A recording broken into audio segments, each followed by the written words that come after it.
Welcome one Brent Lindstrom. Flying home, he's about to take a quick detour through the LightMinded zone.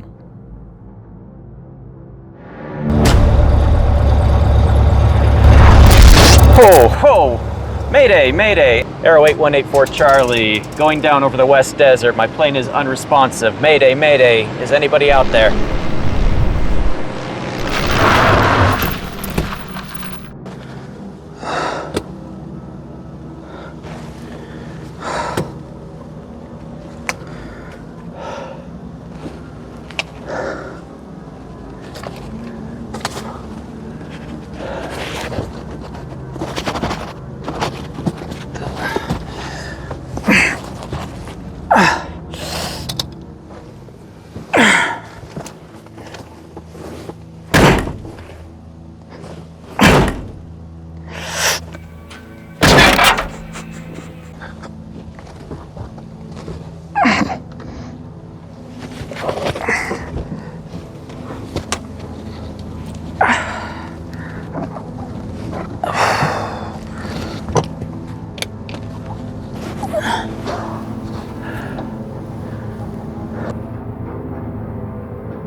Note, had he stayed in the vessel that brought him here, he would have found himself back, merely stranded in the Utah desert.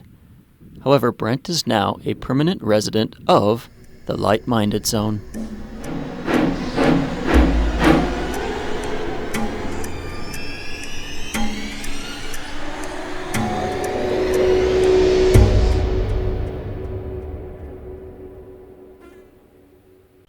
Hey writers, storytellers, and plot twisters, and frankly anyone who likes stories.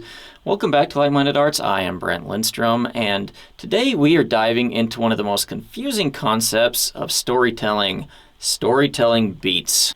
Now, I don't know about you, but when I first heard about people talk about beats in a story, I had no idea what they were talking about. I Googled it, asked around, still nothing clear. I started to wonder, is there some secret handshake for writers? Did I miss the memo in school? Actually, I didn't study filmmaking in school. I studied finance, and we definitely didn't talk about there. Maybe they talk about it in film school, but hey, I didn't do film school, so hey, if you did, great. But I never understood what beats meant. But if you've ever felt totally lost trying to crack the code on story beats, don't worry, you are absolutely not alone, and today I'm breaking it all down for you in plain, simple terms. Let's get into it. So, first off, when I was trying to figure this out, I remember going to a storytelling festival once, and they had one of the professors up there. He wasn't a professor, he was just somebody who liked to tell stories, and he's like, yeah, ask me any questions. I know everything about story. And I was like, okay, cool. What's a story beat? It was like crickets. And he had no clue what I was talking about. Well, a story beat is kind of like, it's kind of like the story and the beats that are in it. And he was just making stuff on the fly. And everyone knew that he didn't have a clue what he's talking about. I don't know if he'd heard about story beats in the past. No, he had heard about them, but he had no clue what they were. But eventually, after a long time, I started to get it figured out. I had to Google so much. I had to find some experts, and finally I did find someone who knew what they were, and this was very helpful. I'll share with you who he is at the very end. But let's think about story beats for a minute. So when I think about beats as it relates to story, I can't help but think of music because beats are obviously in music. In my last video, we talked about structure, like acts in a movie or verses in a song. Beats are what happens within that structure. And like music genres have their own distinct rhythms, jazz versus rock versus waltz, story genres have their own beats, romance, horror, fantasy, mystery, etc. So why do beats matter? Because getting them right helps you write a story that feels right. If you were trying to write a rock and roll song and you were using waltz as a template, it just wouldn't work. But I also need to caution you, if you follow them too perfectly, you run the risk of writing something that is generic and predictable. So the trick is to learn the beats, know what they are, then remix them in a fresh and surprising way. You always hear, know the rules before you break them. It's kind of the same way with beats. If you know the beats in your genre, then you can break them in a planned way. So let's talk about how I use beats when I approach story. First off, I brainstorm key beats that I want to hit. I place them inside my story structure.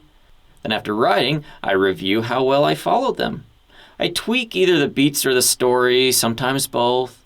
And just as a pro tip, combining genre beats can create more dynamic stories, so don't be afraid to experiment with these things. It's not like they're set in stone, it's just what has worked in the past. And combining different genres often gives you something doubly as awesome as it began with. So you had comedy, then you had romance.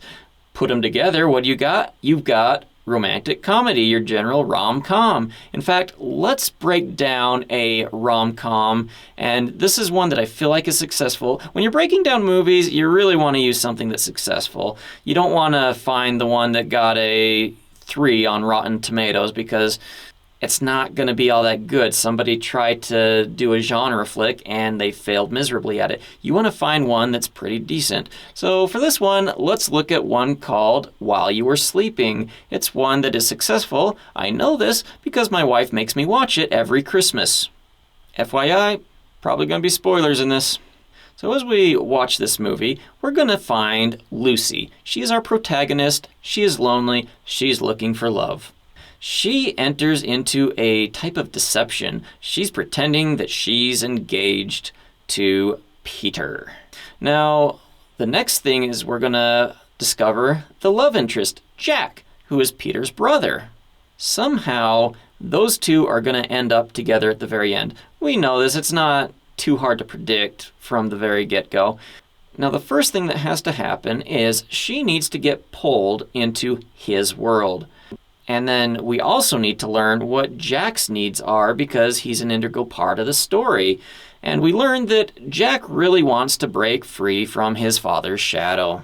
He's almost got a little bit of growing up himself to do. Now, at first, our hero and our lover, they cannot fall in love just like that. Because if they did, then our story would be over and there'd be no plot to it. There'd be nothing to watch. So they have to have a clash at first. And in this case, he's not buying her scam. But eventually they start to grow on each other. They start to fall in love with each other. But right about the time that they start to fall in love with each other, a rival appears. And this one is in the form of her kind of creepy neighbor. So for her, he's not really a challenge. You know, she's not all that attracted to her. Maybe in some stories she might be, but in this one she's not. But Jack, he doesn't know that. He doesn't know her relationship with him. So this is a rival to him. It's going to probably cause a little tension. Another thing that happens is that we meet another rival, or the conflict gets bigger. So like in this one, Peter wakes up from his coma and suddenly her and Peter are engaged. So that is a major threat to Jack and Lucy's relationship. Eventually, towards the end, the truth comes out. They both overcome their issues. Jack confronts his father. She confronts the truth. They kiss, they make up, they get married, whatever happens. So, end of story. So we've got these beats in there, and obviously I didn't cover all of them, but you can kind of see that these beats are little snippets, little pieces that fit within the story structure itself that drive the story along, that make it interesting. And in this one, we'll notice that they did kind of twist the beats a little bit, because in this one, the love interest that we think of first is Peter, who's in the coma. But obviously he's not, so they kind of moved that around. That should have come later, and she should have met Jack first. So there's a little bit of twisting of the genre beats here. They knew what they were doing. They're still all in there, but they're in different places. And that just kind of helps make it a little bit fresh and engaging.